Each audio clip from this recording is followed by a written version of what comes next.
안녕하십니까. YTN 시청자를 위한 온부즈맨 프로그램 시청자의 눈입니다. 이번 주에는 지난 18일에 있었던 YTN 9월 시청자위원회 소식부터 전해드리겠습니다. 이번 시청자위원회에선 YTN 뉴스 전반에 대한 의견을 나눴습니다. 최근에 제가 봤던 그 88 영상 중에는 그 김부선 씨하고 또 강용석 변호사가 함께 등장을 하면서 왜 강용석이라는 사람을 변호사로 채택했는가에 대한 얘기를 하면서 김부선 씨가 저도 약간 좀 당황스럽기는 했는데 참여연대 출신이고 참여연대의 그 진짜로 그 박원순 시장하고 같이 일을 한 경험이 있다, 뭐 이런 얘기들을 하면서 뭔가를 얘기를 하더라고요. 그런데 이제 그 컨텐츠를 진행하는 과정에서 또 그것이 이제 하나의 컨텐츠로 자리 잡는 과정에서 제가 좀 흥미롭게 생각한 건 자막 또는 희화화하는 과정이 좀 있었다는 겁니다.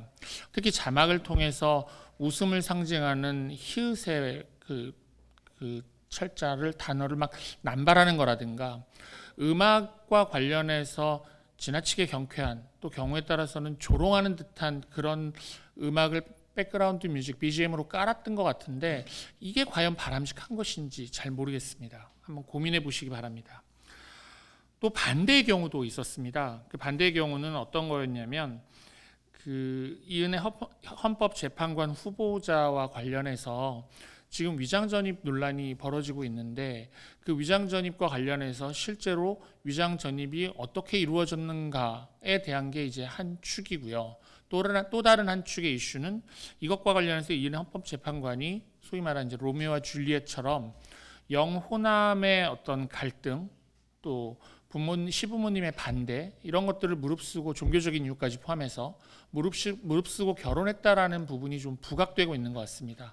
그런데 이와 같은 내용을 전달해서 이것에 대해서 시청자들이 어떻게 판단하는 것과는 별개로 굉장히 장중하고 또 경우에 따라서는 음울하게까지 느껴질 수 있는 음악을 BGM으로 깔면서 결과적으로 이은혜 헌법재판관 같은 경우에는 시대의 희생양 또는 당시의 어떤 시대 상황으로 인해서 이 정도는 용서해줘야 되는 거 아니냐, 이 정도의 범법 행위, 소위 말하는 그 위장 전입 행위에 대해서는 용서해줘야 되는 거 아니냐라는 메시지를 굳이 보도 전문 채널인 YTN이 구체적으로 전달할 필요가 있는지 고민하실 필요가 있지 않을까 이런 생각을 해봤습니다.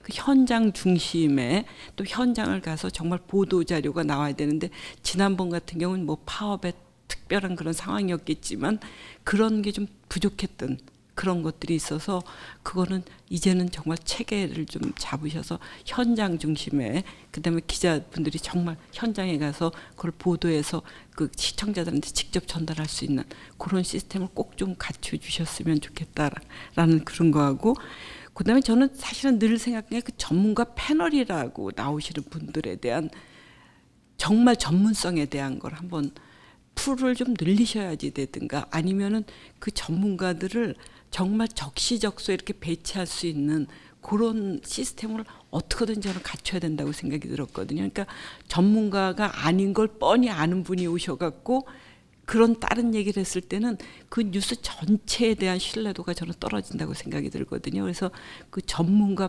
패널의 그 어떤 풀을 좀 늘리시고 그거에 맞게 이렇게 그러니까 24시간을 한다는 그런 어려운 점, 뭐 그건 알겠지만 그렇다고 한다고 시청자들이 그것까지 이해하지는 않거든요. 그렇기 때문에 저는 이 전문가에 대한 그 패널로 나오시는 분들의 어쨌든 그분 자체들의 좀 전문성을 높일 수 있는 프로그램을 좀 만들어 주시든지 아니면 정말 YTN의 기자분들이 좀 나와서 얘기를 하시든지 해서 조금이라도 그 전문성이 좀 확보될 수 있게 하는 게 아주 굉장히 저는 중요하다는 생각이 늘 들었었습니다. 그래서 지난 2년 YTN과 시청자를 연결하는 시청자위원으로서 역할과 책임에 제 자신이 얼마나 충실했는가 돌이켜보게 됩니다. 먼저 안팎이 어려운 여건 속에서도 정통 보도 전문 채널로서 각자의 위치에서 노고를 아끼지 않으셨던 YTN 여러분들의 수고에 감사드립니다. 돌이켜보면 간간히 들리던 YTN 내부 갈등 소식에 속상해하며 시청자의 한 사람으로서 안타까웠던 적도 있습니다. 그러나 최근 수년간 YTN의 대내외적 통증은 무의미한 고통이 아니라 도약을 위한 진통이었다는 것을 잘 알고 있습니다. 러시아 속담에 우리나라는 똥덩어리다. 그러나 모두 내가 싼 똥이다 라는 말이 있습니다. 시청자위원으로서 오늘의 YTN 현실은 구성원 모두의 책임이며 새로운 미래도 구성원 모두의 몫일 거라는 생각을 합니다. 더 이상 구성원 사이에 불협화음이 있다면 시청자들에게 외면받을 것입니다. 새로운 도약을 위해 YTN 구성원 모두 하나였으면 좋겠습니다. 빠르고 정확하며 공정한 보도를 위해 여러분 모두 하나로 뛰었으면 좋겠습니다. 홍수 때에는 먹을 물이 없다라고 합니다. 뉴스를 보지 않는 사람은 바보다. 그러나 뉴스를 믿는 사람은 더욱 바보다라고도 합니다. 요즘 같은 디지털 시대의 미디어 환경에서 바른 언론의 역할과 책임을 강조하는 말일 것입니다. 요즘 보도 듣도 못한 언론사들이 난무하고 있습니다. 언론이라는 이름으로 돈벌이하고 언론이라는 이름으로 권력에 편승하며 언론이라는 이름으로 자신만의 이익을 챙기는 매체도 늘었다는 생각입니다. 그러기에 시청자위원으로서 정통 보도 채널 YTN에 거는 기대는 더욱 큽니다. 불공정을 넘어 가짜 뉴스가 횡행하는 언론 현실에서 빠르고 정확하며 공정한 뉴스를 위해 노력하는 보도 전문 채널 YTN에 대한 시청자 여러분의 사랑이 더욱 커지기를 기대합니다. 그다음에 또 한 가지 전문 기자 육성이 저는 중요하다고 보는데요. 물론 이거는 재정적인 것과 서로 맞물려 있을 수도 있지만 시청자 그룹들이 각 전문 영역이 다 있습니다. 저로 예를 들면 법률에 관한 많은 용어들의 의미가 다 다른데 물론 잘 하고 있지만 가끔 저런 의미가 아닌데 잘 모르고 쓰는구나 이런 걸 느낄 때가 있거든요. 따라서 재정적인 뒷받침이 된다면 의학 뉴스는 의학 전공한 사람, 그다음에 법률 관련 뉴스는 법률을 전공한 변호사 출신 이런 식으로 장차 나아가야 될 것이 아닌가 이런 생각을 합니다. 그다음에 당연히 뉴스는 시의적절한 주제를 골라서 보도를 하고 계시고 그것이 역시 수요자 중심형 보도인데 최근에 이제 태풍을 앞두고 태풍 재난에 대한 여러 가지 특집 방송을 했는데 제목만 들으면 참 재미없을 것 같은데 저는 의외로 그 방송 참 재미있게 봤거든요. 그래서 수요자 중심형 보도 지금 뭐가 가장 수요자들이 원하는가를 끊임없이 생각을 해주시면 좋겠고 또한 새로운 정책에 관한 보도도 홍보를 겸해서 해주시면 결국 그 보도를 통해서 새로운 정책을 알게 되기도 하지만 또 그 정책을 이용하게 되는 측면도 있으니까 그런 것도 많이 해주셨으면 좋겠습니다. 뉴스 외의 프로그램을 보면은 저는 굉장히 다 좋습니다. 그러니까 저는 개인적으로 제가 드라마 같은 거 잘 안 보고 개그 같은 걸 잘 안 보기 때문에 그런지 몰라도 이 YTN에서 뉴스 외에 해주는 프로그램이 저는 다 유익하고 지식을 좀 쌓는 그런 의미도 있고 굉장히 좋더라고요. 이지 사이언스, 구석구석 코리아, 원포인트 생활 양식 모두 다 프로그램에 만족을 하고 있습니다. YTN 시청자는 제가 볼 때는 젊은 층보다는 조금 그래도 나이가 어느 정도 든 30대 후반, 40대 이상부터 좀 보는 것 같고 따라서 YTN 시청자들이 좋아하는 그런 거를 계속 개발을 해주셨으면 좋겠습니다. 제가 처음에 시청자위원 9기 시작할 때 이제 좋은 뉴스 말씀을 드렸는데 지금 역시도 좋은 뉴스는 참 제가 마음이 따뜻해지고 좋은데 이건 앞으로 계속 좀 유지를 해주셨으면 좋겠습니다. 뉴스를 볼 때마다 항상 끔찍하고 무섭고 정말 살 곳이 아닌 세상 같은데 좋은 뉴스를 들으면 항상 아직도 세상은 따뜻하고 참 희망이 있는 곳이구나 이런 생각을 많이 하게 됩니다. 따라서 꼭 좋은 뉴스는 지속을 해주셨으면 좋겠고요. 저는 뉴스야말로 정말 우리 시청자들한테 꼭 필요한 정보도 제공할 뿐만 아니라 삶에 대해서 많은 것을 느끼게 해준다는 그런 긍정론자 중에 한 사람입니다. 근데 아까 다른 의원 한 분 말씀하셨지만 뉴스가 계속 똑같은 뉴스를 계속 되풀이할 수밖에 없기 때문에 큰 뉴스가 자주 일어나는 일도 아니고 그래서 실증이 나는 경우가 있다고 말씀하셨습니다.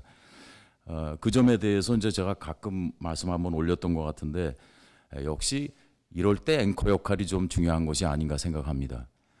우리가 가족 얼굴을 볼 때 자주 본다고 실증 내는 경우는 없지 않습니까? 또 가까운 친구를 볼 때 자꾸 보니까 이제 좀 그만 봐야 되겠다고 생각하는 경우가 별로 없지 않습니까? 저는 그 앵커야말로 우리 가족의 한 사람이라고 생각을 합니다. 정말 우리 시청자들을 아끼고 어떻게 하면은 좀 더 도움되는 말씀을 드릴 것인가를 고민하는 그런 앵커라면 가족의 자격이 있다고 생각합니다. 그래서 우리 YTN이 좀 더 좋은 앵커, 정말 우리 사회를 아끼는 마음이 느껴지는 앵커, 자기가 좀 내가 오늘 뉴스를 잘해야 되겠다고 생각하는 앵커는 많아요, 제가 볼 때. 근데 그런 앵커 말고 저는 생각을 두 번째로 생각하고 좀 시청자들에게 어떻게 하면은 도움이 될까 하는 생각하는 앵커를 좀 만들 수 있는 시스템을 좀 하시면 어떨까 하고 말씀을 좀 올립니다. 사실 또 시청률도 중요하기 때문에 그런 이유 말고도 제 생각에는 좀 훌륭한 앵커가 나와서 또 스타 앵커가 나와서 YTN의 간판 앵커가 나와서 또 간판 기자가 나와서 그 사람 말이라면 내가 믿겠다. 저 사람 말이면 다른 매체에 누가 뭐라고 그래도 난 저 말은 믿을 수 있어 라고 하는 그런 분이 23년 됐으면 좀 나오실 때가 되지 않았나 싶어요. 그 나이를 떠나서 그런 마음으로 저는 좀 앞으로 그런 앵커를 앞으로 좀 볼 수 있었으면 하는 기대를 갖고 있습니다. YTN은 가장 정통적이고 또 전형적인 일종의 모범생 같은 뉴스의 이미지를 가지고 있습니다. 제가 4년 동안 이렇게 되돌이켜 보니까 그럼에도 불구하고 4년 전에 비해서 현재 YTN은 많은 변화를 보여주고 있습니다. YTN의 언어 사용의 측면을 볼 때 처음에 제가 YTN 뉴스를 분석했을 때 정말 좀 과정을 보태서 한 1분마다 한두 개씩 오류를 찾을 수 있을 정도로 굉장히 그 자막 오류라든지 표기 오류들이 많았던 것을 떠올릴 수가 있는데 4년 전에 비해서 자막에서의 표기 오류나 문장 부여 사용 그리고 화면의 자막 배치 문제 같은 거 그리고 일관성 문제 같은 것은 상당 부분 많이 해소되었다고 평가할 수 있겠습니다. 자막이 굉장히 간결하게 정리됐고 맞춤법 오류는 찾기가 굉장히 어려울 정도로 줄어들어서 형식적인 면에서는 굉장히 많은 개선이 있었다고 생각을 하는데 내용적인 면을 보면 최근에 외국어 사용이 굉장히 많이 남발되는 것이 문제로 지적될 수가 있겠습니다.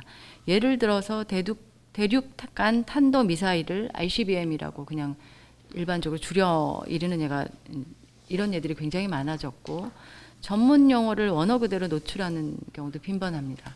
시청자들의 그 어떤 눈높이에 맞추지 않고 이렇게 외국어를 많이 쓰는 것은 비록 YTN만의 문제는 아닙니다. 시청자들에게 쉽고 친절하게 다가가는 YTN의 그 어떤 지향점을 본다면 좀 거리가 있어 보인다고 생각을 합니다. 또 하나 지적을 하자면 이건 시청률을 생각해서 그런 것 같은데 신조어나 유행어를 지나치게 많이 사용해서 선정적으로 시청자의 눈길을 끄는 것은 YTN뿐만 아니라 신문, 방송, 인터넷 전 매체에서 쉽게 볼 수 있는 양상입니다.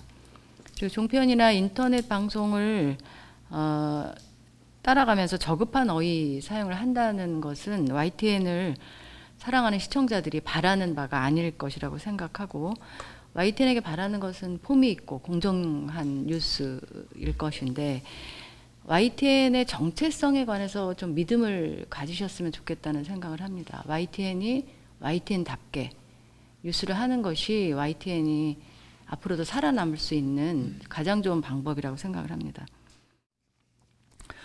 요즘 주변 사람 얘기를 들어보면은 신문이나 방송에 대한 믿음과 신뢰가 너무 많이 사라지는 걸 절실히 느낄 수 있습니다.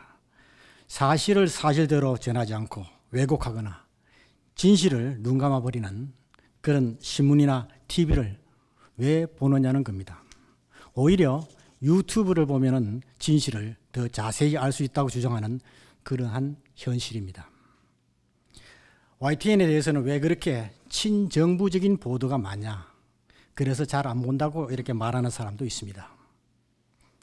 일부 억울한 면도 있지만은 YTN이 제2의 도약을 위해서는 새겨들어야 할 대목이라고 생각합니다. 오늘 주제가 YTN 뉴스에 대한 전반적인 견해입니다. 그동안 계속해서 얘기해왔던 것이지만은 또다시 한번 강조한다는 측면에서 다시 한번 말씀을 드리겠습니다. YTN 뉴스는 먼저 방송의 근간인 신속성이나 속보성, 정확성, 공공성 가운데 가장 기본인 정확성부터 확보하는 것이 시급하다고 생각을 합니다. 올 들어서도 큼직한 오보가 몇 차례 있었고, 최근에는 부동산 대책을 놓고 오보가 있어가지고 사과 멘트를 하기도 했습니다. 이는 YTN 보도의 허점을 드러낸 것으로서 회사 이미지에도 좋지가 않습니다. 제작진도 노력을 하겠지만은 속보 취지에 대한 보다 명확한 가이드라인을 만들어서 보도의 정확성을 확보해야 한다고 봅니다. 다음으로는 뉴스의 신뢰도 문제인데, 2016년 닐슨 컴퍼니 코리아가 조사한 YTN의 연간 시청률이 경쟁사인 종편이나 보도 채널 가운데 최하위였습니다. 시청률이 떨어진다는 것은 뉴스 신뢰도에 문제가 있다는 겁니다. YTN은 TV와 라디오, YTN 플러스, 사이언스와 글로벌 채널 등을 거느린 대단히 큰 미디어 그룹입니다. YTN 뉴스의 신뢰도가 떨어지면 자회사인 다른 채널과 함께 타워 쇼핑몰이나 DMB 등 각종 사업 영역에도 나쁜 영향을 미칩니다. 따라서 미디어 환경에 대응을 해가지고 새로운 변화와 혁신을 적극 추진해야 한다고 생각합니다. 그래야만이 점차 보도의 신뢰성이 확보가 되고 시청률이 높아져서 회사의 경영에도 보탬이 될 것으로 생각을 합니다.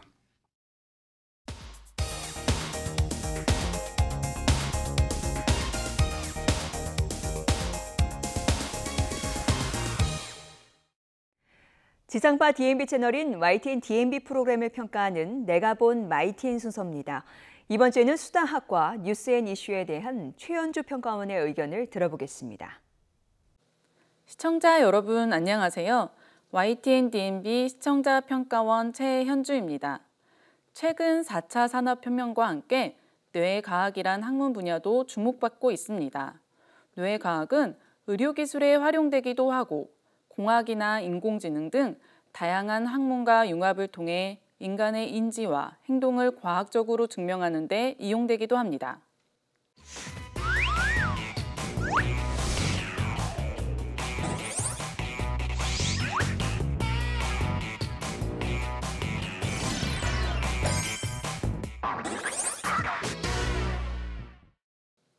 지난 시간 YTN DMB 수다학에서는 수학 공부의 비법들을 뇌과학을 통해 증명하는 시간을 가졌습니다. 이와 함께 수학에 흥미를 잃은 아이를 위해 전문가들이 다양한 솔루션을 제공하기도 했습니다. 그 어느 때보다 흥미로운 주제를 다뤘던 수다학을 만나봤습니다. 수다학의 한 코너로 자리 잡은 수학을 알려줄게에서는 이러한 의문을 해결해주기 위해 뇌인지과학을 전공하는 안영원 씨가 멘토로 출연했습니다. 수학 공부 방법을 뇌과학적으로 분석하겠다는 접근 자체가 시청자들의 이목을 끌기 충분했습니다. 멘토는 학창시절 당시에는 수학을 매우 어려워하고 부담을 느끼는 학생이었다고 합니다. 그럼에도 불구하고 멘토는 성인이 된 후 다시 수능시험을 준비해 뇌과학을 전공하게 되었다고 소개했습니다. 이러한 멘토의 실제 경험과 뇌과학에 대한 지식을 바탕으로 효과적인 수학 공부 방법을 전달해줘 아이들과 학부모들의 공감을 끌어낼 수 있는 부분이었습니다. 멘토는 첫 번째 수학 공부 방법으로 새로운 것을 두려워하지 말라고 전했습니다. 새로운 것을 만났을 때 뇌가 더 활성화돼서 개념을 더 정확히 이해할 수 있다는 것입니다. 또한 반복 학습과 문제의 답안지를 보기 전에 스스로 생각하는 시간이 길 때 더욱 학습 효과가 높아진다는 것을 뇌과학의 원리로 설명해 주기도 했습니다. 이번 수학을 알려줄게 주제인 뇌과학은 수학과의 뇌과학에 밀접한 관련성뿐만 아니라 뇌과학을 이용해서 수학의 학습 효과를 높일 수 있는 방법들을 살펴봤다는 점이 수학 공부의 중요성과 비법을 전달하는 프로그램의 취지를 가장 잘 반영하고 있었습니다. 이어서 오늘의 수다학에서의 멘토링을 받을 학생을 영상을 통해 만나봤습니다. 초등학교 4학년 김건우 학생이었는데 제작진이 주인공을 만나기 위해 집을 찾았을 때 건우는 뮤지컬 연습에 한창이었습니다. 본인이 좋아하는 일에는 매우 집중하는 모습을 볼 수 있었습니다. 이렇게 예체능에는 열정적인 건우는 수학에는 흥미가 없을 뿐만 아니라 싫어하는 과목이라고 합니다. 관찰 카메라를 통해서 아이가 학습하는 모습을 전문가들이 지켜봤는데 수학 공부를 하기 싫어하는 모습이 역력해 뮤지컬 연습을 할 때와는 전혀 다른 모습을 보이고 있었습니다. 건우는 인터뷰를 통해서 수학이란 과목은 적당히만 하면 괜찮을 것 같다는 생각을 전하기도 했습니다. 건우 어머니도 아이가 수학에 대해 어떻게 생각하는지를 처음 알게 되어 당황하는 모습이었는데 이번 기회를 통해서 아이의 생각을 정확히 파악할 수 있어 오히려 다행인 듯 싶었습니다. 건우는 2학년 때까지만 해도 5학년 문제도 선행학습을 할 정도로 수학에 대한 재능과 흥미가 높았지만 점차 수학에 흥미를 잃어갔다고 합니다. 전문가들은 선행학습으로 인한 여러 가지 문제점들을 짚어줬습니다. 또한 지금 건우에게 필요한 것은 선행학습이 아니라 수학을 소홀히 하기 시작했던 3학년 수학부터 후행학습을 시작해야 한다고 지적했습니다. 무엇보다 건우에게 중요한 것은 수학에 대한 흥미를 되찾는 것이라고 합니다. 다양한 보드게임을 이용해 수학에 대한 친근함과 자신감을 키울 수 있는 것도 한 방법이라고 합니다. 또 다른 솔루션으로 학원보다는 공부방이나 개인 선생님 등을 추천하기도 했습니다. 자칫 사교육의 필요성을 강조하는 것 같아 주의가 요구되는 부분이기도 합니다. 앞서 보았듯이 건우는 노래와 뮤지컬 등의 분야에 관심을 보이며 열정적으로 임하는 모습이었습니다. 아이에게 무엇보다 중요한 것은 스스로 좋아하는 일을 찾는 것이 아닐까 하는 생각도 들었습니다. 프로그램에서도 무조건 수학의 중요성을 강조하기보다는 아이의 관심과 특성에 맞춰 조언하는 모습도 필요해 보였습니다. 수다학은 뇌과학으로 살펴본 수학 공부의 비법뿐만 아니라 수학에 흥미가 없는 아이를 위한 구체적인 학습 지도 방법을 제시해줘 매우 유용한 시간이었습니다.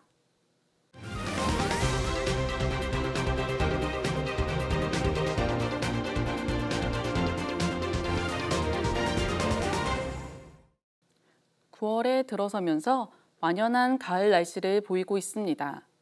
산과 들도 붉게 물들어갈 준비를 하고 있는 듯합니다.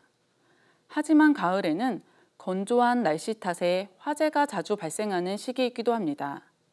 집 안과 밖으로 화재가 나지 않도록 꼭 조심하셔야겠습니다. 최근 YTN 뉴스에서는 국내 화재 조사의 실태를 파헤치고 있습니다. 지난 시간에는 과학수사 이면에 가려져 잘 알려지지 않았던 단라큰이라는 중요한 문제점을 짚어봤습니다. 단라큰은 전선이 끊어진 흔적을 말한다고 합니다. 수사기관에서 화재 원인을 조사할 때 이러한 단라큰을 근거로 합선으로 불이 났다고 판단하는 주요 단서 중 하나입니다. 하지만 보도에서는 이것만을 단서라고 맹신했다가 왜곡된 수사 결과가 나올 수 있다고 지적했습니다. 그동안 국내에서 발생한 크고 작은 화재 사건들의 원인으로 점기 합선이 지목된 수사기관의 발표를 심심치 않게 접해왔습니다. 하지만 이것이 사실이 아닐 수 있다는 지적입니다. 보도에서는 16년 전에 벌어진 한 화재 사건을 예로 들었습니다. 2002년 경기도 양평에서 주택 화재로 4살짜리 남자아이가 숨졌는데 당시 소방서와 경찰, 국립과학수사연구원은 모두 천장에 형광등 전선이 끊어진 흔적, 즉 단라큰을 발견하고 합선으로 불이 났다고 결론을 내린 바가 있었습니다. 하지만 9년 뒤 동거녀의 진술로 아이 아버지가 홧김에 휘발유를 붓고 불을 지른 방화 사건이었음이 밝혀졌다고 합니다. 단라큰을 과신해서 수사 결과가 잘못 바뀐 사건이었습니다. 이러한 실제 사례를 통해서 달라크니 화재 사건에서 중요한 문제로 작용할 수 있음을 파악할 수 있었습니다. 또한 뉴스에서는 달라크니 바로 화재의 원인이 될 수도 있지만 화재의 결과로도 나타날 수 있다고 설명했습니다. 즉 합선으로 화재가 발생할 수도 있지만 다른 원인으로 화재가 발생했는데 그 화재로 전선이 녹은 것일 수도 있다는 것입니다. YTN 데이터 저널리즘 팀이 국립과학수사연구원에 문의한 결과 정밀기기 감정으로도 달라큰의 성격을 구분할 수 없다는 답변을 받았다고 밝혔습니다. 보도 내용의 사실을 다시 한번 확인하기 위해 국가기관의 답변을 요구하고 이를 반영했다는 점이 보도에 대한 신뢰를 높이고 있었습니다. 이어서 경찰 관계자와 소방화재조사관이 인터뷰를 통해서 달라크니 화재 수사의 잘못된 원인으로 이용될 수 있음을 밝히기도 했습니다. 실제 국내 주택 화재 중에 전기 화재 비율은 2016년 기준으로 미국보다 3배나 더 높다고 합니다. 이러한 결과는 그동안 달라크니의 원인으로 지목된 화재 사건에 대한 과학수사의 한계를 짐작할 수 있게 하는 부분이었습니다. 화재는 막대한 재산 피해뿐만 아니라 여러 사람의 목숨을 앗아갈 수도 있는 심각한 사고입니다. 그렇기 때문에 그 원인을 정확히 파악해야 합니다. 이번 보도는 화재 사건에서 그동안 우리가 주목하지 않았던 달라큰이라는 것을 재조명하고 이에 대해 문제를 제기했다는 점에서 언론의 중요한 사회적 역할을 보여주고 있습니다. 앞으로도 이렇게 사건 이면에 숨겨진 중요한 문제점 등을 발견하고 이에 대한 심층 보도가 계속되길 바랍니다. 시청자의 눈은 시청자 여러분의 참여를 기다리고 있습니다. YTN 홈페이지 시청자 의견 코너에 글을 남겨주시면 좀 더 정확하고 공정한 방송을 만드는 데 참고하겠습니다. 이번 주 순서는 여기서 마치겠습니다. 함께해 주신 여러분 고맙습니다.